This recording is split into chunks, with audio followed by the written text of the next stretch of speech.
নমস্কার বন্ধুরা, যোজনা হেল্প বাংলা চ্যানেলের আরও একটি নতুন ভিডিওতে আপনাদের সকলকে স্বাগত জানাই। চুক্তিভিত্তিক ও অস্থায়ী কর্মীদের জন্য রয়েছে একটা বিরাট বড় আপডেট। আমরা সকলেই জানি বর্তমানে সরকারি দপ্তরে অস্থায়ী ও চুক্তিভিত্তিক কর্মীরা বিভিন্ন পদে কাজ করেন। তাদেরকে স্থায়ী কর্মচারীদের মতো কাজ করতে হলেও বেতন কিন্তু তারা খুব নগণ্যই পান, সেই তুলনায় অনেক কম বেতন পান। দীর্ঘদিন ধরে বর্তমান সরকার অস্থায়ী ও চুক্তিভিত্তিক কর্মীদের নিয়ে বিভিন্ন রকম প্রতিশ্রুতি দিলেও তা কিন্তু পূরণ হয়নি। সম্প্রতি অস্থায়ী ও চুক্তিভিত্তিক কর্মচারীদের কিছু কিছু দপ্তরের ক্ষেত্রে যারা কাজ করছেন তাদের বেতন বৃদ্ধির একটি বিজ্ঞপ্তি প্রকাশ করা হয়েছে। তো কাদের ক্ষেত্রে বেতন বাড়ানো হলো, আদৌ কি বেতন বাড়লো, বাড়লে কত পরিমাণ বাড়লো এবং বর্ধিত বেতন তারা কবে থেকেই বা পাবেন, এই সংক্রান্ত খুঁটিনাটি তথ্য জেনে নিন আজকের এই ভিডিও থেকে। তাই ভিডিওটি স্কিপ না করে প্রথম থেকে শেষ পর্যন্ত দেখুন। আর চ্যানেল নতুন হলে অবশ্যই চ্যানেলটিকে সাবস্ক্রাইব করে নেবেন। সম্প্রতি এসএসকে এমএসকে যারা শিক্ষক রয়েছেন তাদের ক্ষেত্রে বেতন বাড়ার বিজ্ঞপ্তি জারি করা হয়েছে। তো কতটা পরিমাণ বেতন বাড়তে চলেছে বা বর্ধিত বেতনে তারা কতটাই বা খুশি, এই সংক্রান্ত বিস্তারিত জেনে নিই। চলুন। বছরের শুরুতেই রাজ্যের শিশু শিক্ষা কেন্দ্র এবং মাধ্যমিক শিক্ষা কেন্দ্রের এমএসকে আর এসএসকে শিক্ষকদের জন্য বড় আপডেট নিয়ে এলো রাজ্য স্কুল শিক্ষা দপ্তর। দীর্ঘ প্রতীক্ষার পর অবশেষে বেতন বৃদ্ধির বিজ্ঞপ্তি জারি করা হয়েছে। শিক্ষকদের বেতন শুধুমাত্র 3% হারে বৃদ্ধি করা হয়েছে।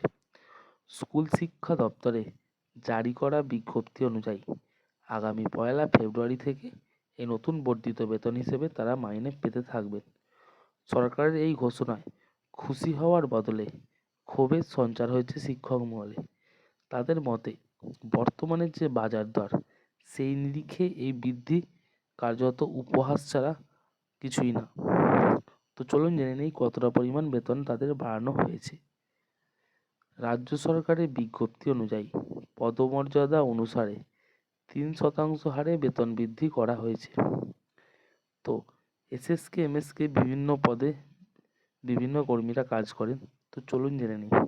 সহায়ক বা সহায়িকা যারা রয়েছেন তাদের ক্ষেত্রে বেতন ছিল আগে বা বর্তমানে রয়েছে 11,593 টাকা।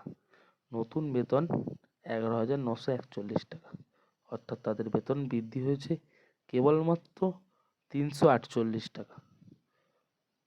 সম্প্রসারক সম্প্রসারিকা যাদের বেতন ছিল 14,632 টাকা, তাদের বেতন বেড়ে হয়েছে 15,071 টাকা, অর্থাৎ তাদের বেতন বেড়েছে 439 টাকা। মুখ্য সহায়ক সহায়িকা তাদের বেতন ছিল 16,231, সেটা বেড়ে হয়েছে 16,718। তাদের বেতন বেড়েছে শুধুমাত্র 487 টাকা। সিনিয়র সম্প্রসারক সম্প্রসারিকা যারা ছিলেন 15,071 টাকা তাদের বর্তমান বেতন এই বিজ্ঞপ্তি অনুযায়ী তাদের বেতন বেড়ে দাঁড়িয়েছে 15,523 টাকা, যা শুধুমাত্র 452 টাকা বেড়েছে। তো বর্তমান দ্রব্যমূল্য যে পরিমাণ দাম বা বৃদ্ধি চলছে, সেই অনুসারে এই নগণ্য পরিমাণ বেতন বৃদ্ধি আহামরি কিছু না। কেন সন্তুষ্ট নন শিক্ষকেরা? চলুন শিক্ষকদের কি মতবাদ সেটা জেনে নিই। বেতন বৃদ্ধির খবরটি আপাতদৃষ্টিতে ইতিবাচক মনে হলেও বাস্তব চিত্রটি কিন্তু ভিন্ন। পরিসংখ্যান অনুযায়ী একজন সহায়ক সহায়িকার বেতন বেড়েছে মাত্র 348 টাকা।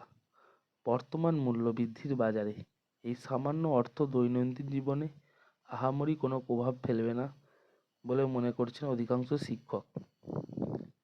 শিক্ষক সংগঠনগুলির অভিযোগ, দীর্ঘদিন ধরে তারা সম্মানজনক বেতন এবং পূর্ণ সময় শিক্ষকদের মর্যাদার দাবিতে আন্দোলন করছে। 2018 সালে পঞ্চায়েত দপ্তর থেকে শিক্ষা দপ্তরের অধীনে আনার সময় প্রতিশ্রুতি দেওয়া হয়েছিল যে তাদের অবস্থার উন্নতি হবে, কিন্তু বাস্তবে দেখা যাচ্ছে নামমাত্র 3% বাৎসরিক বেতন বৃদ্ধি, তাও কিন্তু সবসময় হয় না। তাদের মূল বেতনের কাঠামোগত পরিবর্তন আহামরি বিশেষ কিছু হয়নি।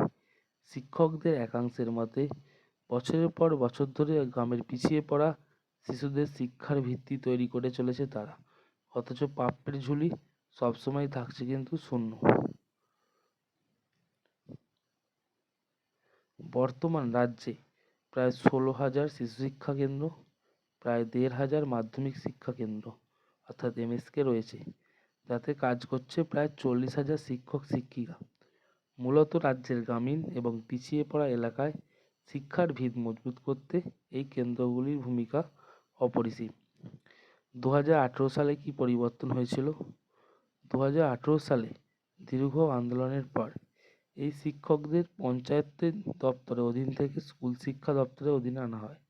সেই সময় ঘোষণা করা হয়েছিল যে অবসর গ্রহণ করার সময় এর এককালীন 5 লক্ষ টাকার টার্মিনাল বেনিফিট বা অবসর ভাতা হিসেবে পাবেন। তখন থেকেই 3% হারে বেতন বৃদ্ধির প্রতিশ্রুতি দেওয়া হয়েছিল, যা এবার কার্যকর করার জন্য বিজ্ঞপ্তি জারি করা হলো। তো আগামী পদক্ষেপ কি হতে পারে? স্কুল শিক্ষা দপ্তর ইতিমধ্যে এই বিজ্ঞপ্তিতে আইনি সিলমোহর পড়ল। শিক্ষকদের অসন্তোষ সহজে মিটছে না।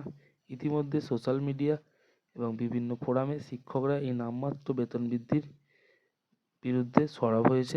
তাদের দাবি, রাজ্য সরকারকে অবিলম্বে বর্তমান বাজার দরের মধ্যে সামঞ্জস্য রেখে একটি সম্মানজনক বেতন তাদেরকে দিতে হবে। আগামী দিনে ফের বৃহত্তর আন্দোলনের পথে কিন্তু তারা হাঁটতে পারে। তো এই ছিল তাদের বেতন বৃদ্ধি। বর্তমান দ্রব্যমূল্য বৃদ্ধির যে হার, সেই অনুযায়ী কিন্তু এসএসকে এমএসকে শিক্ষকদের যে বেতন বৃদ্ধি 300 টাকা 400 টাকা, যা কিন্তু তাদের কিছুই কাজে লাগবে না। তো এই বিষয়ে আপনার কি মতামত? অবশ্যই তা কমেন্ট করে জানাতে ভুলবেন না। আর যদি চ্যানেলে নতুন হয়ে থাকেন অবশ্যই চ্যানেলটিকে সাবস্ক্রাইব করে নেবেন। যদি ভিডিওটি ভালো লাগে অবশ্যই একটি লাইক দিয়ে সাপোর্ট করবেন। ধন্যবাদ।